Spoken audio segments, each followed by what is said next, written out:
네, 오늘부터는 이제 다음 교회 오늘의 예배라는 이름으로 이제 아침 묵상을 시작하게 됩니다.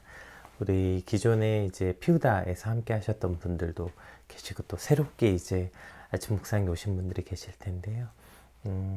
우리가 뭐 이름은 바뀌고 채널도 바뀌었지만 그러나 아침마다 오늘 우리에게 주신 하나님의 말씀을 사모하는 그 마음과 주어진 그 진리의 말씀은 변하지 않으니까요. 우리 계속해서 사모하는 마음으로 이 시간 함께 해주시길 부탁드리겠습니다. 우리 기도하심으로 오늘의 예배 시작하겠습니다. 하나님 감사합니다. 이제 한 주를 또 시작하면서 우리에게 주의 말씀으로 한 주를 시작하게 하시니 감사합니다. 혼탁하고 정말 미쳐버린 것만 같은 세상을 살면서 오늘 우리가 그 속에서 오직 주의 말씀이 아니면 설 수 없기에 오늘 이 자리에 있사오니 주의 말씀으로 또 오늘을 또 한 주를 살게 하여 주시옵소서. 감사합니다. 예수님 이름으로 기도드립니다. 아멘. 네, 오늘 저희 함께 살펴볼 말씀은 마가복음 6장 14절에서 29절까지 말씀입니다. 이에 예수의 이름이 드러난지라 헤롯 왕이 듣고 이르되 이는 세례 요한이 죽은 자 가운데서 살아났도다. 그러므로 이런 능력이 그 속에서 일어났느니라 하고 어떤 이는 그가 엘리야라 하고 또 어떤 이는 그가 선지자니 옛 선지자 중에 하나와 같다 하되 헤롯은 듣고 이르되 내가 목벤 요한 그가 살아났다 하더라.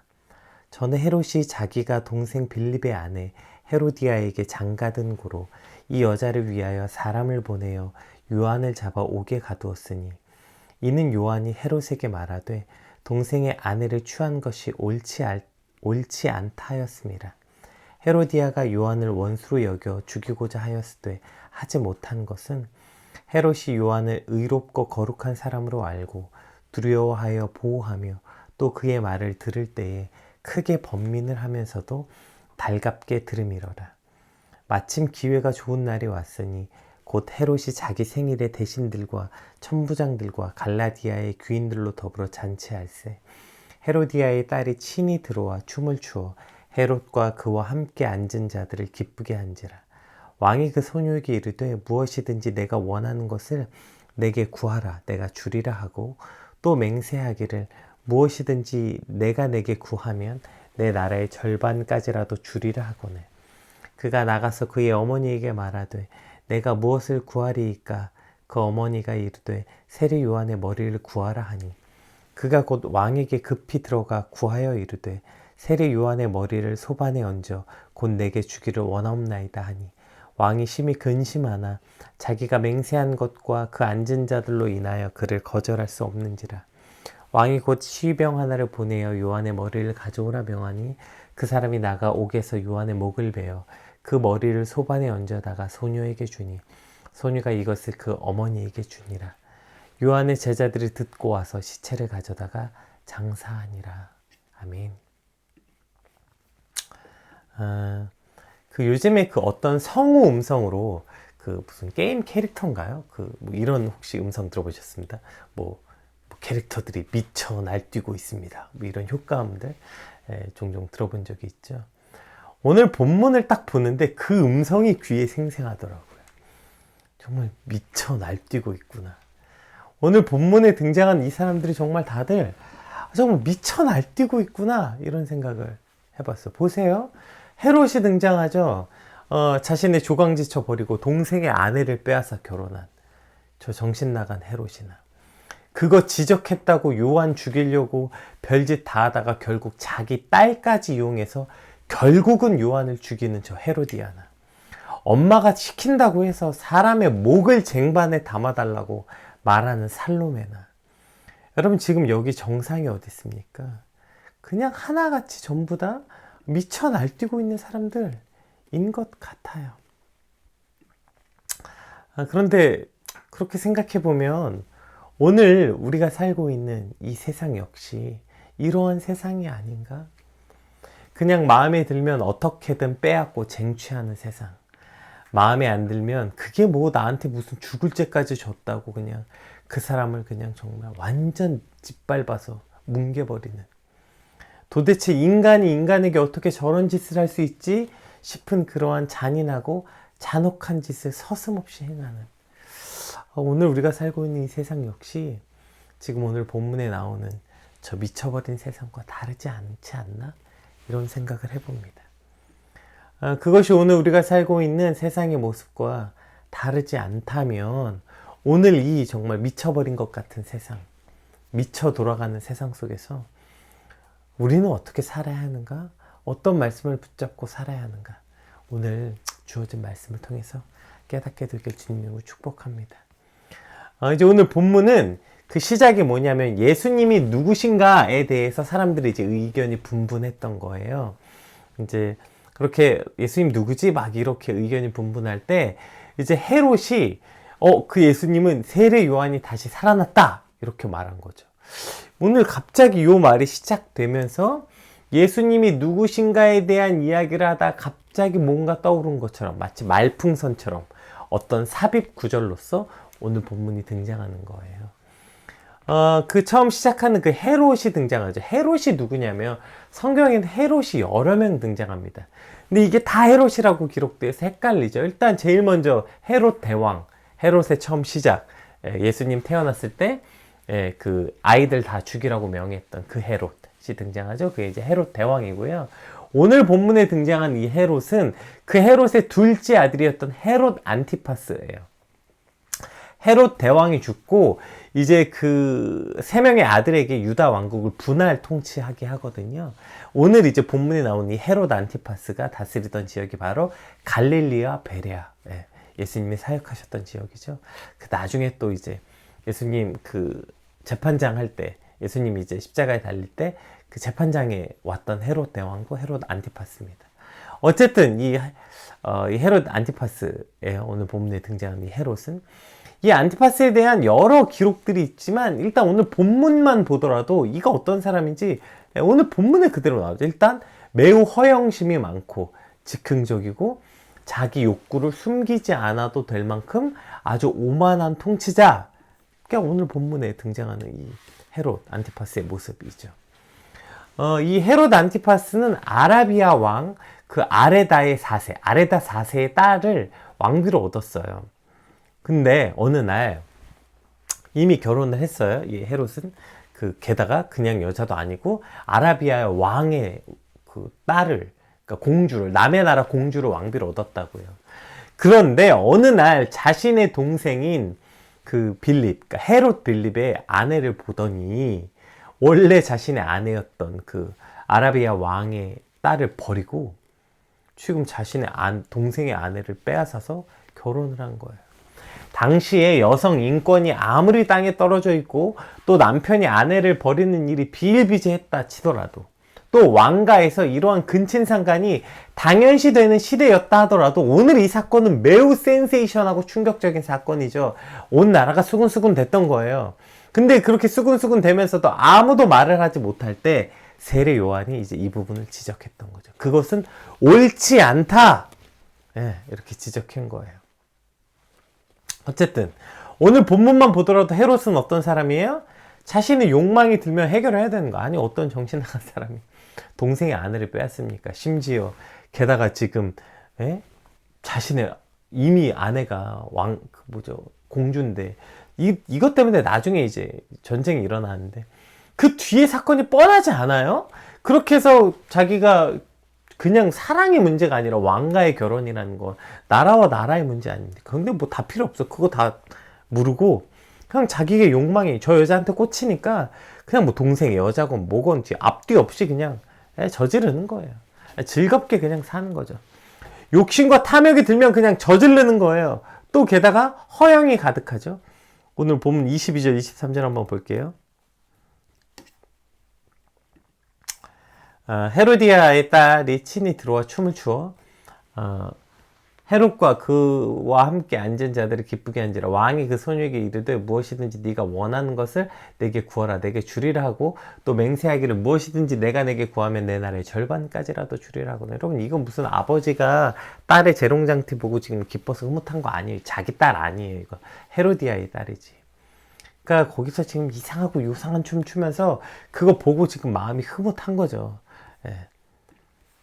자 어쨌든 그 보더니 왕의 여러분 그 왕의 말의 무게가 얼마나 무겁습니까? 근데 내 나라의 절반까지라도 주겠대. 추만 번에. 이게 물론 당시에 많이 관용적으로 이제 많이 사용되던 관용적 표현이 있다 하더라도 아니 무슨 추만 번 춘 걸 가지고 왕이 저런 약속을 하냐고요. 나라를 구한 충신에게나 할 법한 약속을 아니 무슨 추만 번 춘 걸 가지고 저런 약속을 하냐고요. 왜 저런 약속한 거예요? 뭐 즉흥적이기 때문이도 그렇지만 허영심 때문에 허영심. 지금 왜요? 지금 딱 대신들 앞에서 춤을 춘 거거든. 자기 생일에. 그러니까 그 왕 앞에서 그 허세죠, 허세. 예. 그랬더니 지금 살로메가 요한의 목을 달라네? 그러니까 어떻게 합니까? 헤롯이. 26절 한번 읽어볼게요. 왕이 심히 금심하나 자기가 맹세한 것과 그 앉은 자들로 인하여 앉은 자들 대신들 앞에서 자기의 그 쪽팔리고 그 말이 그 뒤집히면 안 되니까 거절할 수 없게 된 거죠. 이게 헤롯이었어요. 그러니까 결국 그 허영 때문에 사람들의 시선, 그 허세 때문에 옳지 않은 것을 알지만 그냥 죽여라 이렇게 한 거예요. 여러분 이게 헤롯이에요. 헤롯 딱 하니까 어때요? 요즘 스타일 아니에요, 여러분? 요즘 스타일. 요즘 사람들이 이상적으로 생각한 스타일 아니에요? 예, 오늘을 즐기고 저질러 버리고 속 시원해 보이죠. 자기 욕망에 솔직하고. 예, 이게 요즘 메시지들 아닙니까? 여러분 인생 뭐 한 번인데 어떻게 살기를 원해? 뭘 그렇게 맨날 구질구질하게 살아? 그냥 뭐 욕망이 솔직하고 그냥 그렇게 살라고. 여러분 근데 이렇게 살면 마음 편할 것 같지 않아요? 속은 시원할 것 같지 않습니까? 오늘 헤롯같이 살면. 근데 여러분 그게 얼마나 큰 착각입니까? 결국 헤롯이요 자기가 버린 부인 때문에 망한다니까. 저 부인도 아라비아 공주잖아요. 그러니까 자신의 딸을 그렇게 버린 헤롯을 가만뒀겠어요? 이 모욕감을 느낀 이 아라비아 왕이 그 이제 헤롯에 관할했던 영토를 침공합니다. 이것 때문에 헤롯에게 막대한 타격을 입혀요. 이 사건 때문에 헤롯이 자기가 갖고 있던 권력이 흔들리고 그러니까 이제 그 로마 황제에게 도움 청하러 갔다가 거기서 이제 저 헤롯 아그리파 1세 때문에 결국에는 이제 지금 프랑스의 리옹 그곳으로 유배 가서 거기서 비참한 생을 마감하게 돼요. 예. 지금 자기 와이프 버리고 지금 동생 와이프 뺏었다가 결국에 그 나라가 저렇게 망하게 된다고요. 근데 여러분 이게 그저 그의 말년만 비참했냐? 그 전까진 그럼 더 마음 편하게 잘 살다가 말년만 비참했냐? 아니라니까? 오늘 보세요. 자기 마음대로 막 하고 욕심에 솔직하고 막 했더니 그러면 살 때는 속 시원하게 평안하게 살았냐? 그렇지 않다. 오늘 본문 14절 16절 보세요. 14절에서 16절 봅시다. 이게 오늘 본문 시작이죠. 이에 예수의 이름이 드러난지라 이제 예수님께서 많은 병자를 고치시고 했더니 이제 예수님이 핫이슈가 된 거죠. 헤롯 왕이 듣고 이르되 이는 세례 요한이 죽은 자 가운데서 살아났다. 그러므로 이런 능력이 그 속에서 일어나느니라 하고 어떤 이는 그가 엘리야라 하고 또 어떤 이는 그가 선지자는 옛 선지자 중에 하나와 같다 하되 헤롯은 듣고 이르되 내가 목뺀 요한 그가 살아났다 하더라. 지금 뜬금없이 예수님이 얘기하고 있는데 요한이 왜 등장하는 거예요? 예. 왜 지금 헤롯은 주구장창 요한을 등장시키는 거예요? 요한을 죽여놓고 늘 불안하고 두려웠던 거죠. 그러니까 지금 예수님이 이적을 일으켰다고 하니까 요한인가 보다. 지금 불안한 거예요. 그러니까 지금 저렇게 해놓고 늘 불안하고 두렵고 떠는 거예요. 지금 눈에 뵈는 거 없고 자기가 하고 싶은 대로 다 하고 왕이잖아요. 왕. 분봉왕이긴 했지만 어쨌든 왕이잖아. 자기가 하고 싶은 대로 막 하면서 힘도 있었고 능력도 있었고 실제로 그렇게 살았잖아요. 그러면 담대하고 편해야죠. 근데 그렇지가 않다니까요. 저렇게 자기 마음대로 다 하고 막 살면 마음을 편안하겠다. 야 쟤는 진짜 저렇게 살면 속은 시원하겠다. 그런 사람 있잖아요. 근데 그렇지가 않다니까. 속 시원할 것 같은데 오히려 늘 불안하고 두려움에 떠는 삶을 살았다. 오늘 본문의 시작이 그런 거죠. 예수님 등장하자마자 헤롯이 요한인가 보다 요한 이렇게 벌벌 떨고 있는 거죠. 왜일까요? 여러분 잠언 말씀 몇 개 봅시다. 잠언 28장. 악인은 쫓아오는 자가 없어도 도망하나 의인은 사자같이 담대하니라. 아멘. 또 29장에 악인이 범죄하는 것은 스스로 올무가 되게 하는 것이나 의인은 노래하고 기뻐하느니라. 요거 두 개 딱 합치니까 오늘 해롭 같지 않아요? 악인은 쫓아오는 자가 없는데 두려운 거예요. 지금 딱 해롭 같죠? 요한은 죽었고 지금 이 사건 가지고 무슨 요한에 대해서 뭐라고 한 사람 아무도 없어요. 쫓아온 사람이 아무도 없어. 그런데 지금 자기가 지은 죄 때문에 올무가 돼서 지금 혼자 저렇게 벌벌 떨고 있는 거죠. 사람들 앞에서 센 척하고 뭐 어쩌고 저쩌고 해도 결국에 남의 눈에 눈물 나게 하면 자기 눈에 피눈물 날까봐 두려워하며 사는 거예요. 여러분, 그런데 무슨 저런 삶을 부러워해요. 야, 왕이라서 좋겠다. 돈 많아서 좋겠다.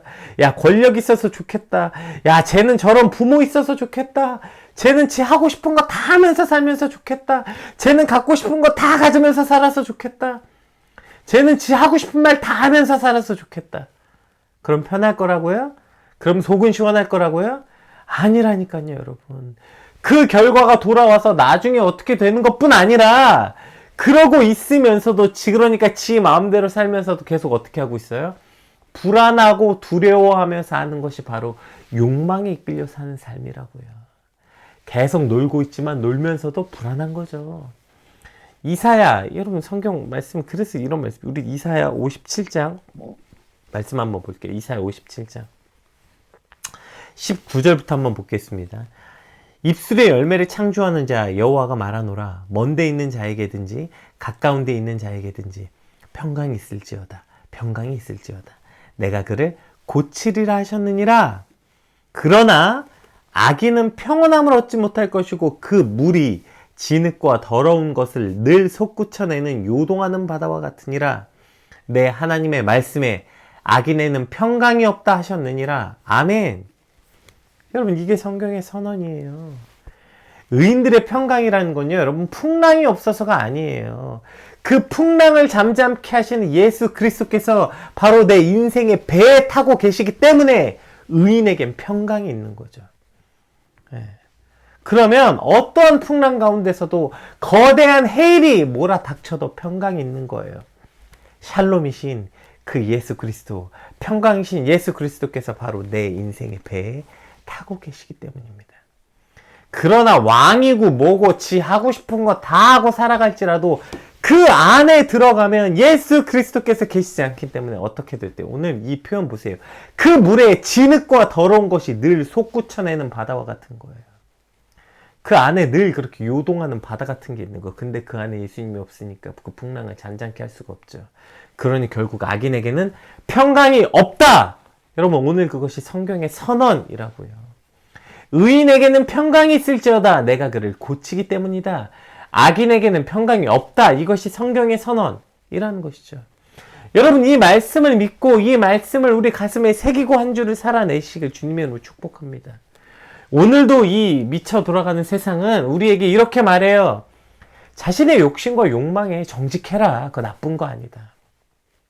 그렇게 욕망지향적으로, 성공지향적으로 우리를 부추겨요. 여러분, 그런 사람들이 TV에 나오는 거 아니에요. 그렇게 자신의 욕심과 욕망에 솔직하고 플렉스 하는 사람들 TV에 나오고, 그놈의 SNS는 다 그런 사람들 천지 아니에요. 인플루언서들이 다 뭐예요? 인플루언서들이 다 그런 거 아니에요. 저렇게 자신의 욕망과 욕심에 정직하고, 그렇게 해서 어느 정도 성공도 거두고, 자기, 욕심 이루면 그대로 좀 살고, 속 시원하게 하고 다른 사람들. 여러분, 근데 그게 부러워요? 그렇게 살면 속 시원해 보이세요? 그렇지 않다니까요. 그거 대단해 보입니까? 헤롯과 같이 살면 왕이고, 막 자기 욕심 들면 막 다 행하고 막. 근데 그렇게 살면 되게 마음 편하게 사는 것 같지만 늘 불안하고 두렵고 수면제 없이 못 자고 그렇게 사는 거. 비싼 침대에서 자지만 꼬부려서 자는 거예요. 평강이 없는 악인의 삶에 요동하지 말고, 평강이 없는 악인의 삶을 부러워하지 말고, 평강이 있을지라도 내가 그를 고치리라. 그러니까 내가 내 안에 저런 대단한 부는 없을지라도 내가 그를 고치리라는 약속을, 그 약속을 안고 살아가는 저와 여러분의 삶이 되시길 주님으로 축복합니다. 이것이 우리가 이 땅을 살아가는 방식이에요. 미쳐 돌아가는 세상, 욕망과 욕심과 그냥 그거 이루기 위해서 뭐든지 다 하는 세상 가운데서 그렇게 살면 마음이 편하지 않다니까. 여러분, 그게 해서 행복하지가 않다니까요. 결국 그렇게 살아봤자 꼬부러져서 잔다고요. 오늘 이 이사야 말씀, 평강이 있을지어다, 평강이 있을지어다, 내가 그를 고치리라. 아멘. 이것이 의인의 삶, 이것이 오늘 우리가 이 땅 가운데 살아가는 저 여러분의 삶이 되시길 주님으로 축복합니다. 자, 이제 뒤에 보면 요한이 이제 헤롯과 헤로디아가 한 일을 책망해요. 그랬더니 이 둘의 반응이 나오는데, 이 둘의 반응을 보면 어떻게 보면 반대 같아요. 보세요. 이제 요한이 이제 18절부터 한번 봅시다. 이는 요한이 헤롯에게 말하되 동생의 아내를 취하는 것이 옳지 않다 하였음이라. 그랬더니 헤로디아가 요한을 원수로 여겨 죽이고자 하였을 때 하지 못한 것은 헤롯이 요한을 의롭고 거룩한 사람으로 알고 두려워하여 보호하며 또 그의 말을 들을 때에 크게 번민을 하면서도 달갑게 들음이로라. 이렇게 되어 있어요. 그러니까 지금 자신들의 죄를 책망하는 책망하는 요한에 대해서 헤로디아는 요한을 원수로 여기고 죽이려고 들고요. 헤롯은 그 요한의 말을 듣고 번민하고 달갑게 들었다. 오늘 보면 이렇게 표현되어 있죠. 그러니까 지금 이 둘의 어떠한 그 반응이 지금 정반대처럼 보여지는 거죠. 그러니까 헤로디아는 그 책망을 듣고 요한을 원수로 여기고 그 안에 원한을 품었고요. 헤롯은 그 말을 불편하지만 그러나 마음 깊게 새겨서 들었다고요. 이렇게 보면 헤롯이 훨씬 나은 사람처럼 보이죠. 지금 헤로디아 봐봐요. 지금 어떻게든 요한 죽이려고, 그냥 여러분 이거 우연히 벌어진 거 아니에요. 요한 죽이려고 헤로디아가 철저히 준비한 거죠. 그래서 결국에 자신의 딸을 시켜서 요한의 목을 쟁반에 담아달라는, 이게 지금 정말 희대의 악녀 아닙니까? 그러한 악녀에 비하면 헤롯은 그래도 요한의 말을 들으려고도 했고 번민도 하고 훨씬 인간적인 것처럼 보여요. 그러나 여러분, 결과는 하나도 달라지지 않았어요. 저 희대의 악녀나 그 요한의 말을 듣는 것 같은 헤롯이나 결과는 하나도 달라지지 않았다고요. 오늘 성경에 이 헤롯과 비슷한 사람 나오죠. 빌라도죠.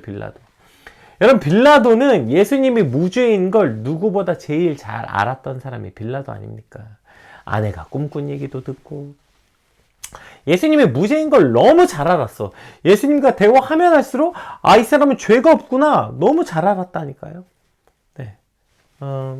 그런데 그럼에도 불구하고 예수님을 십자가에 내어준 거 빌라도죠. 결국 죽이잖아요. 오늘 헤롯도 결국 요한 죽이잖아요. 헤롯도 빌라도도 결국 이것이 옳지 않은 것을 알지만 죽인다고. 왜요? 옳지 않음을 알지만 돌이킬 마음은 없어. 왜냐하면 내 욕심과 내 욕망과 반대되거든. 여기서 내가 요한 살렸다가 지금 왕의 채통을 잃어버리고 그 많은 대신들 앞에서 내가 약속했는데 내가 어떻게 그거 잃어. 왕이 또 그렇게 통치하고 그러려면 또 대신들의 신뢰를 잃으면 안 되지. 그러니까 지금 빌라도는 헤롯은 요한 죽이는 거예요. 옳지 않은 거 알지만 요한 죽이고요. 빌라도도 마찬가지죠. 무죄인 거 알지만 내가 아내 말 듣고 다 했지만 이거 저거 해보려고 다 했지만 근데 내가 여기서 지금 예수를 풀어줬다가 지금 폭동이 일어날 것 같거든. 내 정치적 입지가 흔들릴 것 같거든. 내가 가진 거 그거 잃기 싫으니까. 결국 잘못됨을 알지만 내 욕망과 내 욕심보다 그 오름이 끌리지 않는 거예요. 그러니까 흔들렸고 달게 들었고 어쩌고 저쩌고 했지만 결국엔 하나도 다를 바가 없어요. 결국에 죄 앞에서 죄를 인정하나 저렇게 반대로 미쳐 날뛰거나 죄의 삭은 사망이란 건 변하지 않아요. 오늘 그 헤롯이 요한의 말을 듣고 자책도 하고 반성도 했죠. 그래도 아무것도 안 바뀐다니까요, 여러분. 자책하고 반성한다고 바뀌는 게 아니라니까요. 결국에 우리 삶을 바꾸는 것, 죄에서 우리의 이 죄의 사망에서 우리를 생명으로 이르게 하는 것은 자책도 아니고요, 반성도 아니에요. 뭐예요? 오직 회개입니다. 회개. 아멘. 후회와 자책은 결국 저 미쳐 날뛰는 헤로디아랑 별반 차이가 없어요.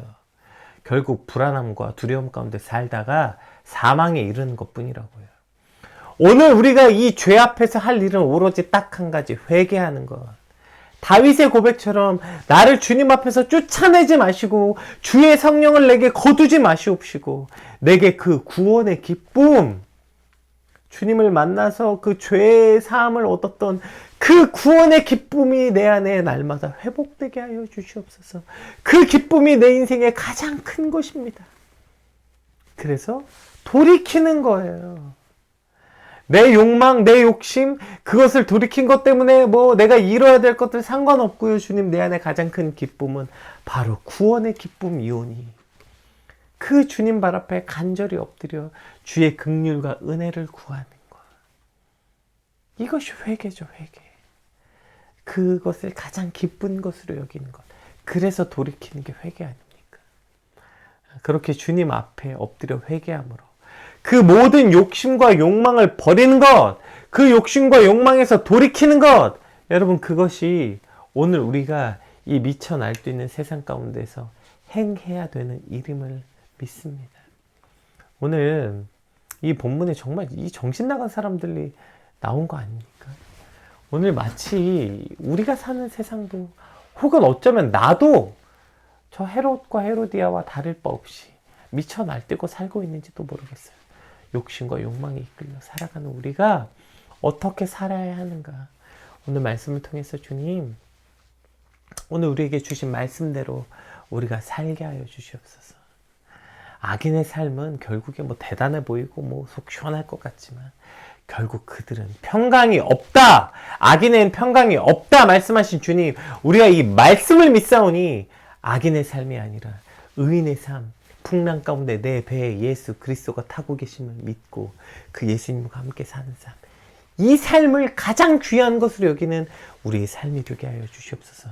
한 주를 시작하면서 저 헛된 것 바라보고 헛된 것 부러워하는 것이 아니라 그 참된 진리를 마음에 품고 한 주 살게 해달라고, 또 우리 안에 그 진짜 참된 회개함으로 돌이켜 온전한 삶을 살게 해달라고, 우리 받은 말씀 놓고 함께 기도하심으로 한 주를 시작하게 주님을 축복합니다. 기도합시다.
아멘.